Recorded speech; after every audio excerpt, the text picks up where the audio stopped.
অ্যাপেক্সের একদিনের নাটকে সকলকে স্বাগতম। প্রথমে অ্যাপেক্সে এত এত এত মানুষ দেখে আমি অফিসের পরে ঢুকে গেলাম। Now what?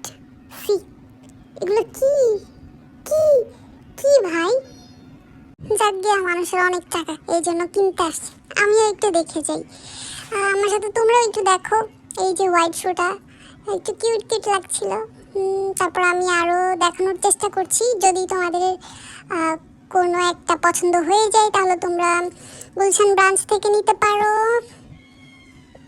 এই তো ছেলেদের চপ্পল, মেয়েদের আরও কিছু জুতা, যদিও একটাও ভালো লাগছে না, খুবই পচা।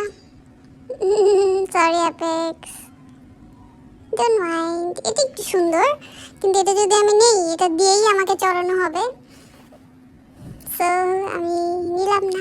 দেখো তোমাদেরকে একটা এই রুমি রহমানের জুতা দেখায়, না রুমি কবির, হ্যাঁ উনি এখান থেকেই নেন। সুন্দর না? বাচ্চা হয়ে এই ছোট্ট জুতোটা খুবই কিউট লাগছিল, কিন্তু আমার হবে না। এটা একটু হবে, কিন্তু পরে দেখি ভালোই লাগছে, নিব না, থাক। এটাও ভালো লাগছে, এটাও ভালো লাগছে, এটা তো আরো ভালো। কি করব, নিব।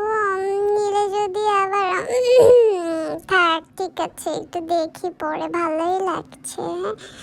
আচ্ছা, কেউই এখানে নিচ্ছে না, সবাই এখানে দেখছে। নতুন একটা ব্রাঞ্চ ওপেন হয়েছে গুলশানে, এই জন্য সবাই ঘুরতে এসছে সন্ধ্যাবেলায়। ওয়াও! বাই দ্য ওয়ে, এই যে আমি একটা নিয়ে ফেললাম ওখান থেকে। তোমরা সবাই বলবা আমি কোন কালারটা নিয়েছি, ওকে?